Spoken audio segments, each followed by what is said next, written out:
네, 큰 박수 부탁드리겠습니다. 마이크 넘기겠습니다. 이거 태양이 이쪽에 있어가지고 그렇군요. 이쪽에 많이 계시는 것 같은데요, 그죠? 예. 이쪽으로 좀 옮겨오시죠. 제가 이쪽으로 모여야 될 것 같은데요. 네. 마이크 가까이 해주세요. 네.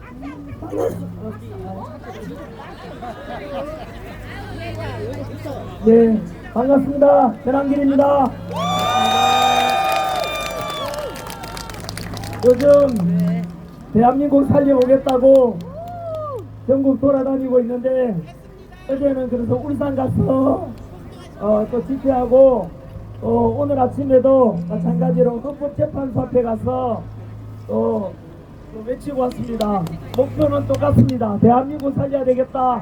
그 살리는 길이 무엇인가? 현재 헌법재판소에서 아직 결정나지 않은 바로 윤석열 대통령에 대해서 탄핵 각하나 기각을 시키고 직무복귀시키고 이 대한민국 국가 시스템이 정상화되는 것만이 대한민국이 살아나는 길이다. 그 믿음 하나로 전국을 돌아다니고 있습니다. 오늘 저는 아산시에 왔습니다. 바로 3일 뒤에 있을 4월 2일 재보궐선거 아산시장 우리 국민의힘 후보 전만권 후보 지원 유세에 왔고 당선을 위해서 여기에 왔습니다. 여러분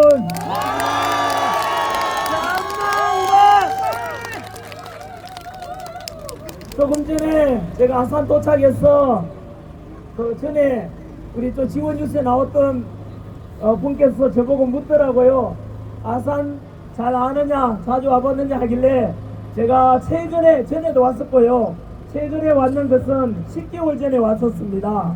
그때 아산 시립 도서관에서 제가 강연을 하러 왔었어요. 그 강연 왔는데 좀 의미가 있는 게요. 그 지금까지 전한길이 이제 그 유튜브에 올라 있는 영상 중에서 그 가장 많은 조회수를 기록했는 것이 뭐냐 하면은 바로 아산시 시립도서관에서 강연했는 내용인데요.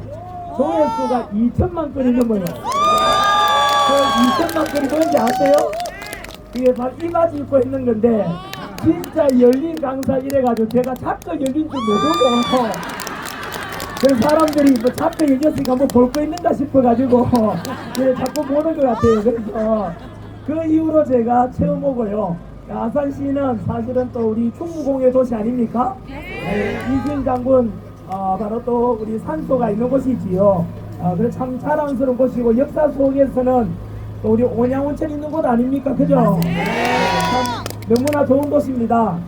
그런데 이제 천안하고 아산 사이에 역사가 바뀌는 것이 계기가 된 것이 뭐냐 하면 바로 KTX 천안 아산역이 생기고 난 뒤에부터예요. 그래서 서울하고 아주 가까워졌고 또 근데 그렇게 생기면서 제가 인구를 보면은 아산 인구가 몇 명이고 천안 인구가 몇 명인지 아세요? 우리 아산시 인구 얼마지요? 36만이지요. 40만. 천안이 얼마인지 아세요? 70만. 네, 거의 70만 가깝습니다. 그러면은 천안 옆에 있는 게 아산인데 그러면 아산이 더 발전해야 되지 않겠습니까? 네. 맞습니다. 바로 왕들이 여기에 온천 많이 왔던 곳 아닙니까? 그죠? 예. 그래서 저는 오늘 이 자리에 오기까지는 여기까지 오기까지는 이렇게 해서 아산시가 좀 더 발전되었으면 좋겠다 이런 생각을 가지고 왔는데 여러분 우리 지방 현재 아산시장 선거를 앞두고 있지 않습니까? 네. 그러면은 왜 그러면은 이 지방선거라는 게 무슨 의미를 가지느냐 하면은 당연히 첫 번째 후보를 선정하고 내가 투표할 때는 그 인물을 먼저 봐야 되지 않습니까? 네. 그 인물을 보면은 제가 또 검색을 좀 해봤습니다. 같은 전씨라고 하는 건 아니고요. 우리 기호힘은 전만권 후보가 국민의힘 소속 아닙니까? 그죠? 네. 맞아요. 그래서 빨간 오늘 그 마을하고 왔지 않습니까? 네. 바로 저는 현재 전망군 후보가 당선돼야 되는 이유가 두 가지가 있어요. 첫 번째는 아산시장으로서 지역 발전을 위해서 꼭 당선돼야 되거든요. 왜냐하면은 이제 윤석열 대통령 직무 복귀하고 나면은 아무래도 후보들 중에서 중앙에 힘 있는 당에 그 지역의 시장이 되면은 여러 가지 예산이라든가 지역 발전 정책을 중앙과 지방에 연결해 가지고 지방 정책과 발전하는 데 훨씬 더 유리한 건 당연합니다, 여러분.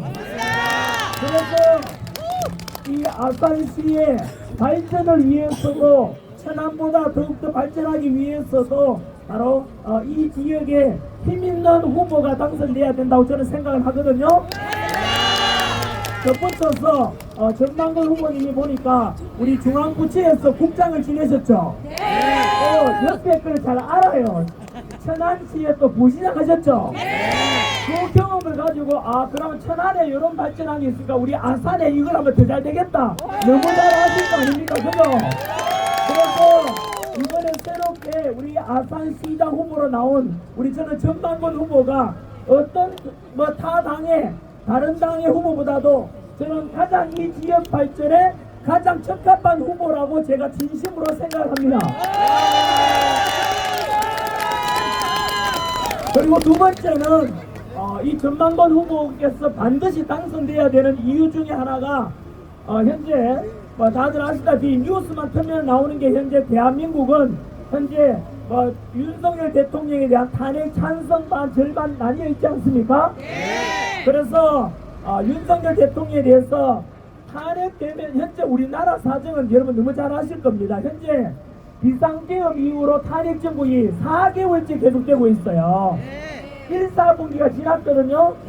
현재 우리나라 경제 상황에 대해서 어제 이틀 전에 발표된 국제금융센터의 통계에 의하면은 올해 대한민국은 실질적 경제 성장률이 0.9% 예상된다 하거든요. 그리고 세계 3대 신용평가사인 S&P 그리고 골드만삭스에서 현재 대한민국은 올해 성장률이 1%에 머문다 하거든요. 이 말이 뭐냐 하면은 지금까지 우리는 보십시오. 우리 할아버지 할머니 세대 아버지 어머니 세대 희생 덕분에 지하자원 하나 안 나고 석유 하나 없는데도 이만큼 풍요롭고 먹고 살게 됐지 않습니까? 그것이 바로 우리 국민들의 노력도 있었지만 훌륭한 지도자분들도 있었기 때문에 가능해요. 이승만 대통령이 주한미군 주둔시켜서 지금까지 70여 년간 전쟁 없는 나라가 된 것도 미국의 도움이었다는 걸 부정할 수 없을 것입니다. 그리고 공산당 지금 현실은 북한 보십시오. 저 위에서 남한이 이렇게 잘 살게 되는데 공산당은 안 된다 해서 자유를 주장했던 이승만 대통령의 기조에 따라서 그 뒤에 이어받은 박정희 대통령께서 또 경제성장 이루어내는 거 아닙니까? 그지요? 그런데 지금 그 성장의 가도가 원래 지금 탄핵 정국에서 멈춰 있습니다. 트럼프 대통령 당선된 이후로 관세 정책 부과한다 그러고 중국은 또 오갈 곳이 없으니까 남한에다가 지금 현재 친중 정치, 친중 경제, 친중 사회에서 우리나라가 지금 제2의 홍콩, 중국의 속국이 될 위기에 처해 있어요.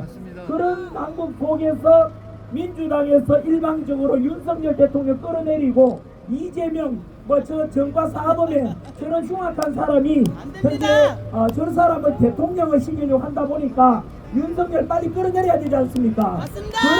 그런 어처구니 없는 이유로 윤석열 대통령께서는 지금 억울하게 체포 구속되었다가 이거는 잘못되었다 해서 서울중앙지법에 지기현 판사가 3월 7일날 석방 명령을 내려서 그나마 윤석열 대통령이 석방이 되었지 않습니까? 하지만 현재 헌법재판소에서는 빨리 윤석열 대통령에 대해서 선고를 해줘야 되는데 안 하고 있죠. 안 하고 있는 이유가 뭐겠습니까? 벌써 2월 26일 날 최후 변론은 끝났어요. 그런데 한 달간 넘게 동안 지금 평의도 할 게 없대요. 근데 선고를 안 한 이유가 뭐냐면은 다들 뉴스 보셔서 알겠지만은 선거 우리 헌법재판관 8명 중에서 6명이 찬성해야 결정할 거 아닙니까? 근데 6명이 찬성하면 이제 예를 들면 인용이 되고 파면된다면은 6명이 안 되는 거예요. 민주당에서 자기들 밀어붙였던 우리 알고 있는 문영배, 이미선, 정정미, 정계선까지 뛰어넘은 데도 불구하고 6명이 안 돼. 그러니까 윤석열 파면을 못 시키는 거야. 이대로 가면은 뭐죠? 6명이 안 되니까 피작이 돼서 윤석열 직무 복귀하잖아요. 그러니까 지금 민주당에서는 더불어민주당이 아니라 더불어미친당이 돼가지고 지금 뭐라 하는지 아십니까?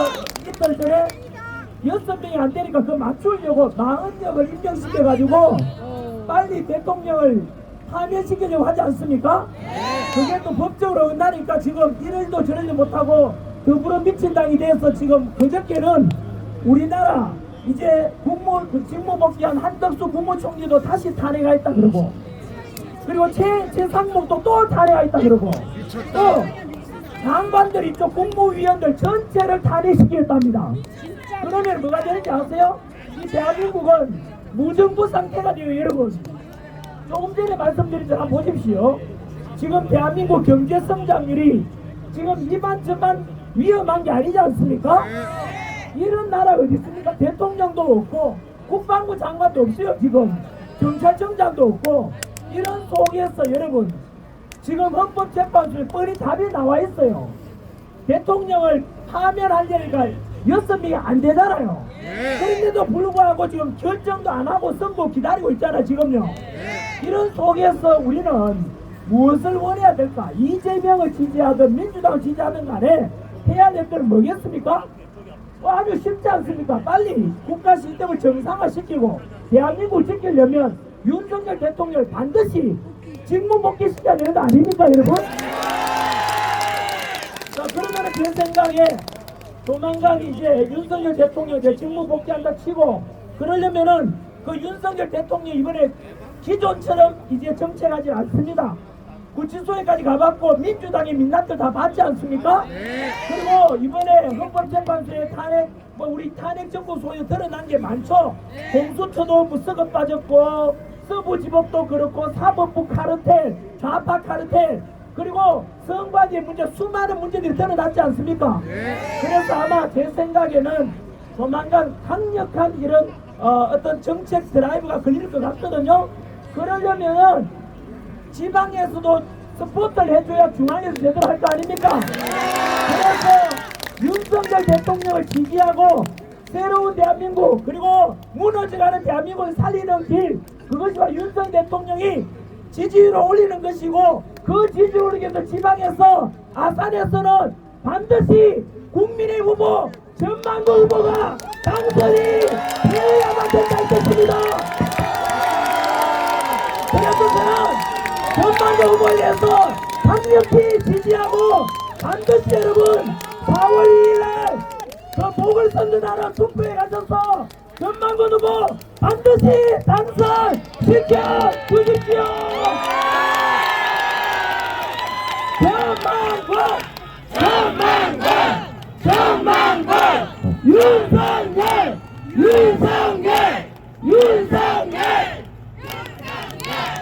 감사합니다.